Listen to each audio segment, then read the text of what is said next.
and I'll give you some. I can just, oh. Hi, everyone. Yes, I am Eleanor, and I am the Observation Technical Officer for the SPC Digital Earth Pacific team. So basically, my presentation will be on the mapping and monitoring of invasive species. This was a FIT project, which was just for 1 year, but I'll be explaining that later on.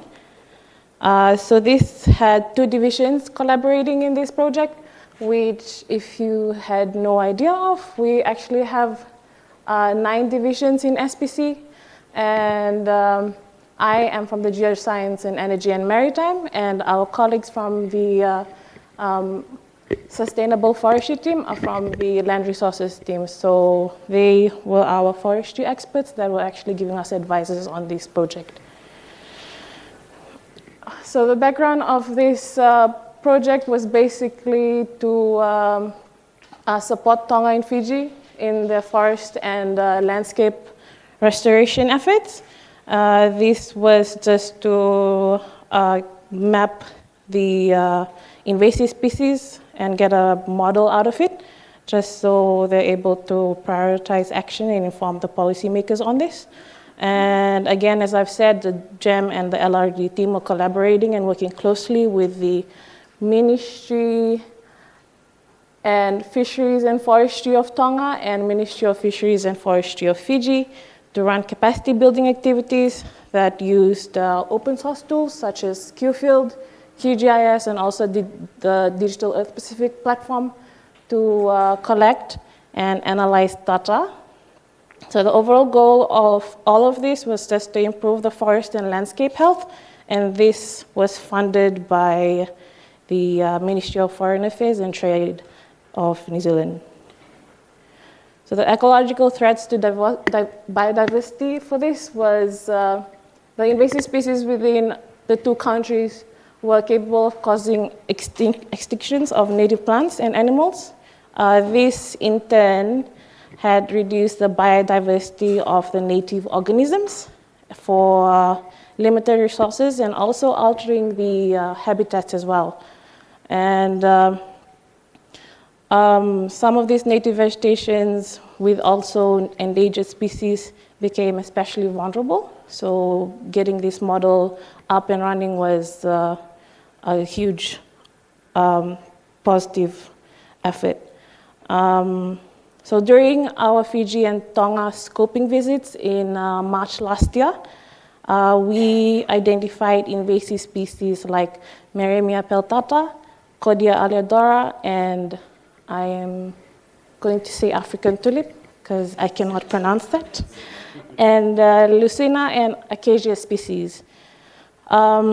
This was causing a lot of challenges on the forestry and agriculture sectors, and I have a background in the forestry area before I came to SPC, so I saw this firsthand, and it was not looking good for our native forests and also economy in terms of the forestry sector. And but again, the extent of these infestations and the volumes were still not known. So this is basically what African tulips look like, and that is around Fiji. If you've been to Fiji and you see these orange flowers, it's pretty, but it's not nice. And this is Codia aleadora. It's in just specific areas for Fiji, but it is in Tonga as well. You won't be able to see it just along the roads everywhere, just mostly in deep inside the hills. So this was basically the workflow that we were going with. We collected the sample training data from the ground. We ran it through using the target imageries for GeoMed in Sentinel-2 imageries, and that was with a 10 meter by 10 meter resolution, which was pretty good for us. And we trained the model, predicted the classes over the whole imagery on specific sites, and got an accuracy assessment of it, and did a validation, and we did the whole thing all over again, just to get a better model. So this was the wider team that we were working with. Alex, yes. That was our advisors of this whole model that we were working with also Mr. Brian. So ideal training data that we worked with was collected about 200 to 400 training data points for invasives and 400 to 600 other points of non-invasives. It is true that invasives are like taking over the native areas, but we also have to include the non-invasive plants as well. And again, points should meet the quality checks required, basically the accuracy of the points that you're collecting from the ground, and they should be in the middle of the contiguous class at least for 10 meters by 10 meters. So the fieldwork application that we were using was QField, and this was just straight out of QGIS, so it was quite easy for us since we were already using QGIS as it is. And this is not the farm that we were using. This was actually the monetary farm that I had used last week for our invasive treatment monitoring. But this was basically just how the setup was. So we had a surveyor, tree ID, species, DBH, we tried to do it, and treatment type and notes in terms of whatever the environment looked like. We just wanted to get a fair idea of that. And also the X and Y coordinates. And that was basically the attribute table of what it looked. So this is the two main machine learning approaches that we were using, which is random forest simplified and also regression models. I was using random forest classifier mostly, and for regression models, it was mostly just when I was focusing on one species. For example, there was a company that we have in Fiji that focuses on only one species, which is mahogany. So they just wanted like a classifier on just mahogany, which they had used regression model for that. And this is just basically what we did over the 1 year for the FIT project. So this is for Tonga and Fiji. You'll just see a bunch of pictures and a lot of numbers. And this is our data collection from Tonga with the Ministry of Forestry team. So we went over to 2 sites. We collected their focus species, which was Cordia and African tulip. And this is basically what it looked like for the Cordia coverage. And this was in Toloa Forest, which is, if you can see the airport, very nice looking airport, just gray. And we collected about 539 points from that, and the 90 points with Cordia was what we got out of the modeling, which is this.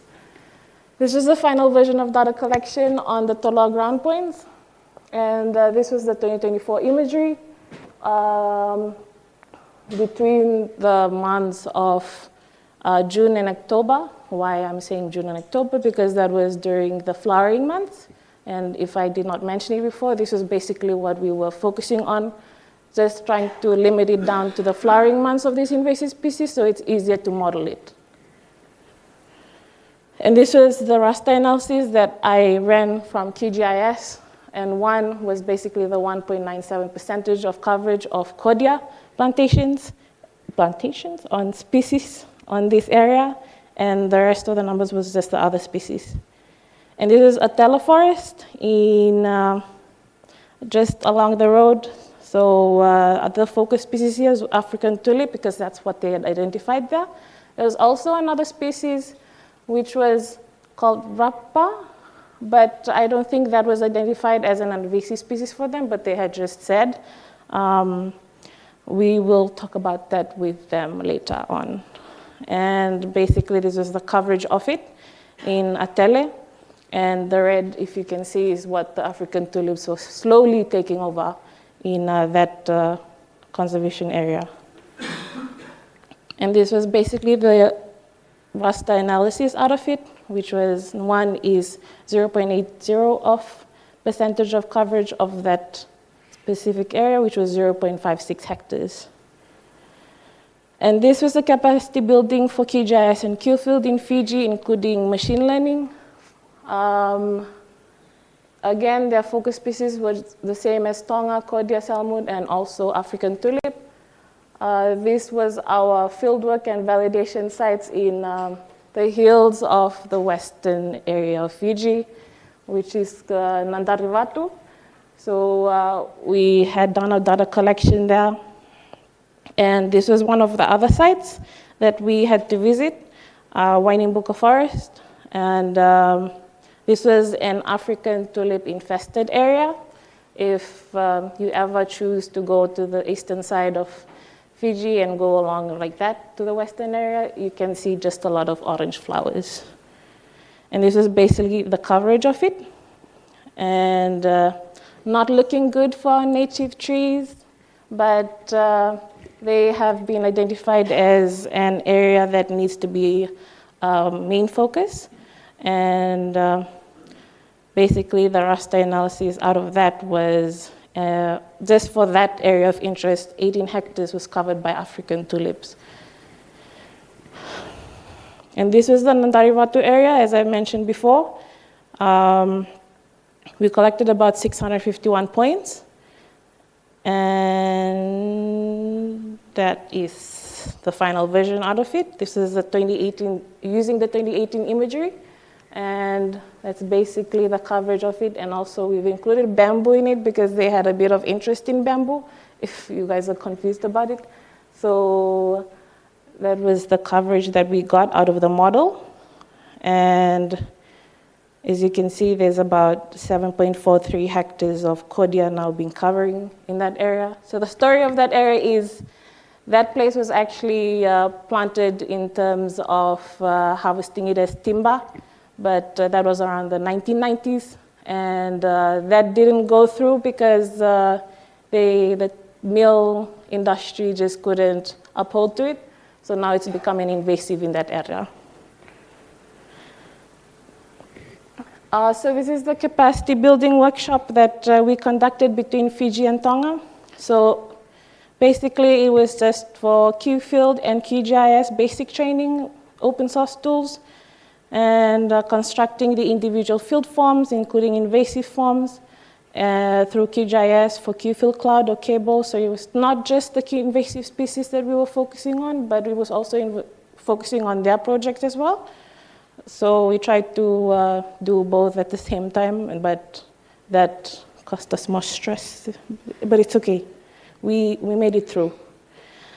And also, we used the same invasive forms in the forest areas and also their personal field forms, and go through the data cleaning process, machine learning, and further analysis through QGIS. And again, as I've said before, we had to, for them in that case, they had to just repeat the process just to better the accuracy. This is what I had to deal with, Python. So this is the machine learning script that we had used just to get the invasive model out of it. And so again, like I said before, we were using the random forest classifier because I was focusing on a lot of species, so not much on linear regression. And that in turn was what was more efficient in my side. But I guess if you have suggestions, I am here. And so why code, why Python, when we can use other things? So one, automated data processing. So it allows repetitive and complex tasks to run automatically without manual intervention. Unless there is errors, then yes, you have to do something about it. And also there's flexibility. You can run across almost every data domain in terms of data science, machine learning, and geospatial and remote sensing.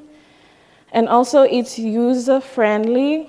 This can be very controversial, but it's okay. It's easy to read in terms of the syntax of it.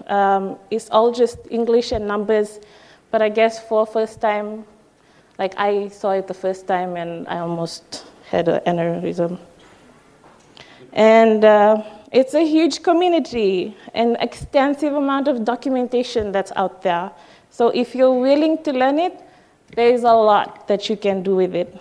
And in terms of visualization and reporting, it's really good and sophisticated, and it uses a lot of mapping tools, and you can customize it, dynamic and interactive graphs. You can extract that and even use it in your reports.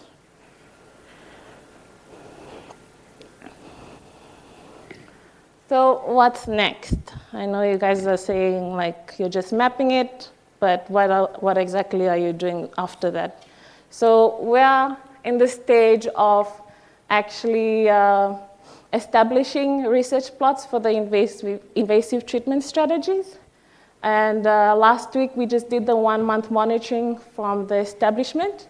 And so far, we have seen like the degradation of these buck systems, and also from the chemical treatments that they've been using the ratios that the Land Resources Division, as you can see at the top, the Sustainable Forest Conservation Team, under the Land Resources Division, were able to acquire funding from the Korea Forest Services in establishing these plots.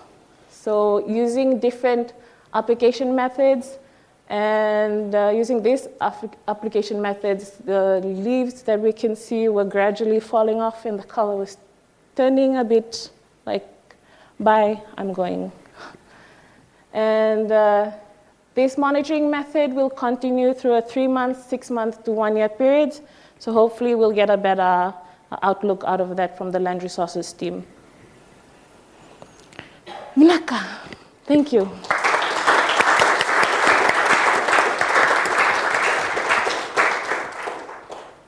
Excellent. Oh, we have plenty of time for questions. There's a question there. Another one there. There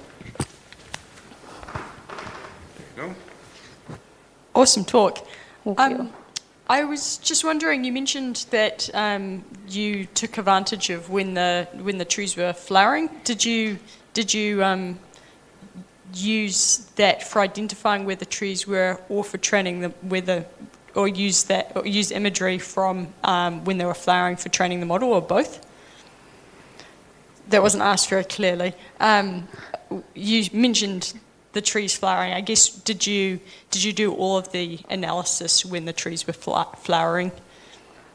Yes, we used the flowering months of these trees with the satellite imagery. Mm-hmm. So it was just based off that. Like the training points were collected at different times. Cool. Yeah. So they were so collected it was on the just ground. focused on that satellite imagery that we had just focused that timeline into. Awesome. And then the other question I had around like alignment. So you've kind of identified a tree. You mentioned at least the sort of pixel size, so it aligns with the Sentinel imagery. Did you do much thinking about or worrying about whether or not the pixels kind of lined up well, or did you just make sure if you collected a sample on the ground it was like more than a 20 by 20 meter kind of square, so it didn't really matter the alignment? I guess both cases can be said in this area, but then since we were not, if we had like a really, like maybe Nick, if you want to like say something, just do. Yeah. Yeah, make him walk. Come out here, Nick. You're yeah. Alex, you were on the photo as well. You could come. Thanks for the questions, Rose. Good questions. I just wanted to add a bit to the first one as well. So the first time we went to Tonga, the cordia trees were not flowering. So we actually thought, okay, we better come back and do more field work during that period. So we came back when they were flowering to collect more data so we could see more, get a better reading. So, but yeah, I think that Eleanor already answered the second part. So the second question, yeah, definitely. That's always, you said, did we do some worrying or did we do anything? And we definitely did a lot of worrying. But in terms of what we did, so I think similar to the marine habitat mapping work we've done, we tried to find large contiguous areas of a certain class and sample in the middle of that area to kind of help compensate for any precision loss or accuracy loss, particularly under canopy. Your GPS does suffer a bit. So we tried to do that rather than sampling a particular species that was in the middle of a patch of other species where you might misclassify. You have a higher risk of misclassifying. So hopefully that answers your question. That was going to be my question too. First there. Yeah, thank you very much. It's an excellent talk. My question follows is very similar. It's about resolution and in thinking especially about like incipient species. So if you have, non-invaded forest, but then you have that first African tulip or something, and if you looked at all about that, at sort of trying to target individuals, mapping new areas, and also about the resolution, if 10-meter resolution with Sentinel was, if there were any problems with that, or if it was sufficient in most cases for most of the target species. Those are the questions. I didn't understand.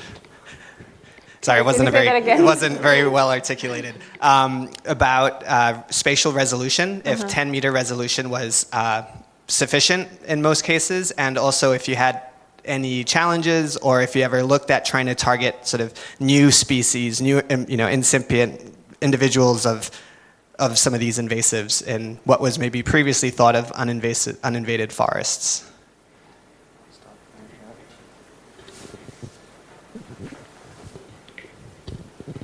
Thank you, Sefa. That's another good question. So definitely we are relying on this open access Sentinel as opposed to, say, commercial imagery, planets, or Maxar and Digital Globe, 3 meters or sub-meter.